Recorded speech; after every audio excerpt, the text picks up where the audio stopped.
안녕하십니까. 암호화폐 정보를 전달해드리는 닥터 비트맨입니다. 네, 목요일도 슬슬 마무리가 되고 있습니다. 어떻게 오늘 하루 잘 보내셨나요? 네, 요즘 장마가 계속되는 가운데 저지대 침수 소식이 계속해서 나올 뿐 아니라 긴급 대피령 또한 계속해서 나오고 있는 만큼 요즘 같은 때에 항상 재난 문자 꼭 확인하시고 본인이 사는 지역 날씨가 어떤지 항상 확인하셔야 되지 않을까 싶습니다. 네, 이렇게 비가 내리는 목요일 마무리는 과연 어떠한 소식들이 반겨주게 될지 한번 보도록 하겠습니다.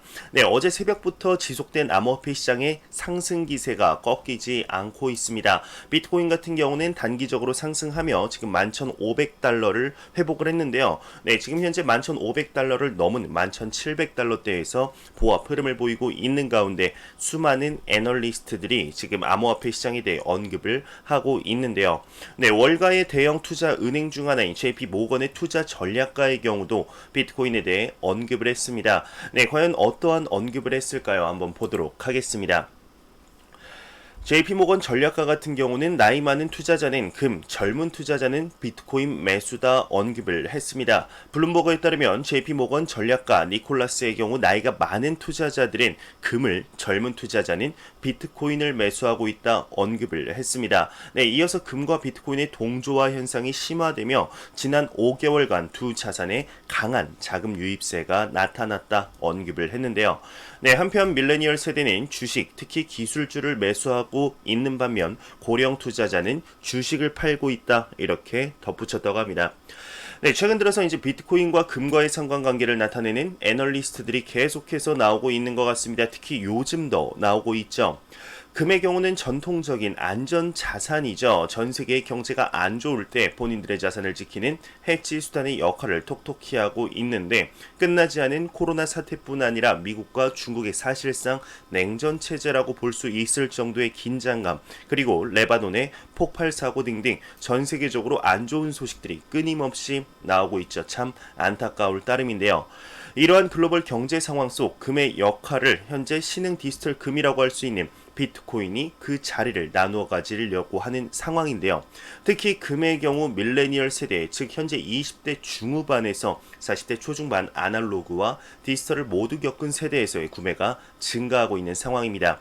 아무래도 신흥 기술에 많은 흥미가 있는 세대이기 때문에 새로운 투자 자산에도 충분히 알아본 후에 적극적인 투자가 이루어지고 있는 것이겠죠. 네, 이러한 암호화폐 시장의 확장이 전 세계 투자자들의 포트폴리오를 바꾸게 할 수 있을지 실제로 이러한 변화는 개인보다 기관 투자에게서 더 빠른 변화를 볼 수 있는 것 같습니다. 네, 기관 투자자들의 암호화폐 시장에 대한 투자 통로라고 볼 수 있는 그레이스케일의 운용 자산이 한 달 기준도 아닌 단 하루 만에 1억 달러가 증가를 했다고 합니다. 한화 약 1,200억 원에 달하는 금액인데 한번 보도록 하겠습니다.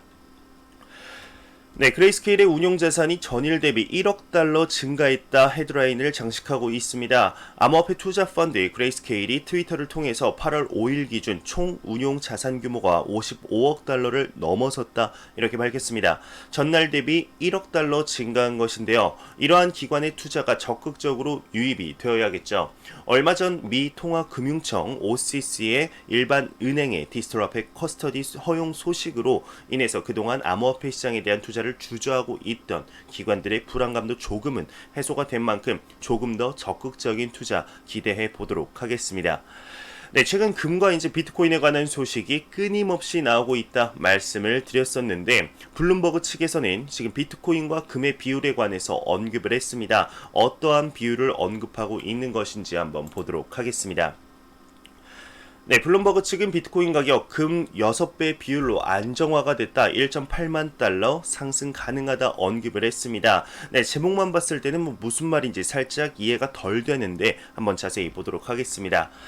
블룸버그가 비트코인의 가격이 금의 6배 수준에서 안정화되고 있으며 중장기적으로는 여전히 저평가되어 있다 진단을 했다고 합니다.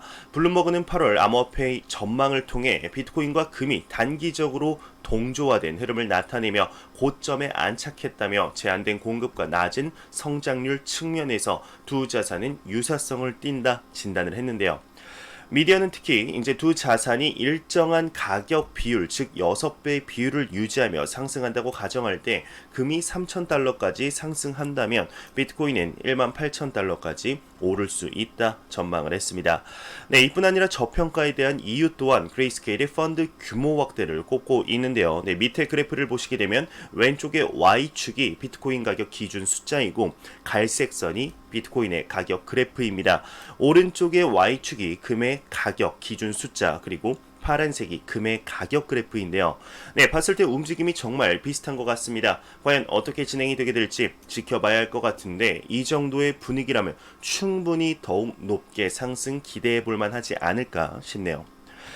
네, 현재 전 세계적으로 CBDC가 유행처럼 번지고 있다는 사실 아실 겁니다. 그 중에서도 중국의 개발 그리고 실사용에 대한 기대감이 한층 높아지고 있는데 네, 잘하면 이번 연도 안에 상용화되지 않을까 싶습니다. 대도시를 중심으로 준비 본격화에 나섰다고 하는데 보도록 하겠습니다. 네, 중국이 대도시 중심 디지털 화폐 도입 준비가 본격화됐다고 합니다. 반면에 ICO에 관한 단속 기조는 유지를 하고 있다고 하는데요.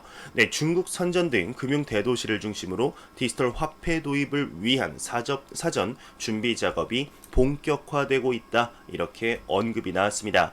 현지 경제 미디어 차이렌셔에 따르게 되면 이날 중국인민은행 선전지행 선전은행 보험감독 당국 등 공동으로 발표를 하면서 해당 지역 내 첨단 기술금융을 시범 적용하겠다는 입장을 밝혔는데요. 네, 특히 이제 중앙은행, 디지털 화폐 등 기술을 우선적으로 도입하면서 중국의 첨단 기술을 중심지로 육성한다는 방침이라고 합니다. 밑에 내용은 그리 중요한 것 같지 않아서 넘어가도록 하겠습니다. 미국과 중국의 좋지 못한 기조 속 디지털 화폐로서 디지털 위안화로서 이제 미국의 영향력에서 벗어나겠다는 의도가 아주 잘 보이는 것 같습니다. 중국의 이러한 움직임을 미국이 모를 리가 없을 텐데 디지털 화폐 관점으로만 봤을 때는 미국이 조금 뒤처지는 것이 사실이죠. 네, 현재 디지털 화폐를 전 세계적으로 반기고 있지만 그렇지 못한 국가들도 있는 것이 사실입니다. 얼마 전에 이제 러시아의 푸틴 대통령이 직접 디지털 화폐, 즉 암호화폐의 거래 금지 법안에 서명을 하면서 화제가 되었었습니다. 오늘도 비슷한 소식인데 이번에는 인도입니다. 보도록 하겠습니다. 네, 인도의 이제 정부 관계자는 암호화폐를 금지하는 법안을 고려하고 있다 주장을 했습니다. 네, 인도 법원이 암호화폐에 대한 전면적인 금지를 해제한 지 이제 5개월이 되었는데 다시 암호화폐를 금지하는 새로운 법안을 고려하고 있다고 합니다. 네, 그간 무슨 심경의 변화가 왔었던 걸까요? 네, 인도 정부 관계자는 두 개의 부처와 인도 준비 은행이 암호화폐를 금지하기 위한 법적 프레임워크를 적극 추진하고 있다고 주장을 했는데요. 네, 보도에 따르면 익명을 요구한 관계자는 암호화폐 거래 금지법 그리고 프레임워크와 관련해 전자정보통신부 그리고 법무부 인도준비은행 간의 협의가 시작됐다고 언급을 했다고 합니다. 네, 왜 갑자기 또 이러는 걸까요? 참 답답하기만 한데요. 네, 이 화면에 보이시는 이 기사는 2020년 4월, 이번 연도 4월이죠. 기사입니다. 제목 자체는 인도는 암호화폐 블록체인 중심지로 부상할 수 있을까이죠. 네, 그 밑에 이제 첫 번째 문단을 보시면 인도 블록체인 암호화폐 성장세가 눈에 띈다. 중단됐던 암호화폐 거래소의 은행 거래가 재개가 됐고 인도 블록체인 스타트업에 투자하는 펀드도 조성됐다 언급이 나오고 있습니다. 네, 과연 어떠한 심경의 변화가 있어서 이러한 움직임을 보이는 것인지 그냥 제목처럼 고려만 하고 끝났으면 좋겠다 생각이 들게 됩니다.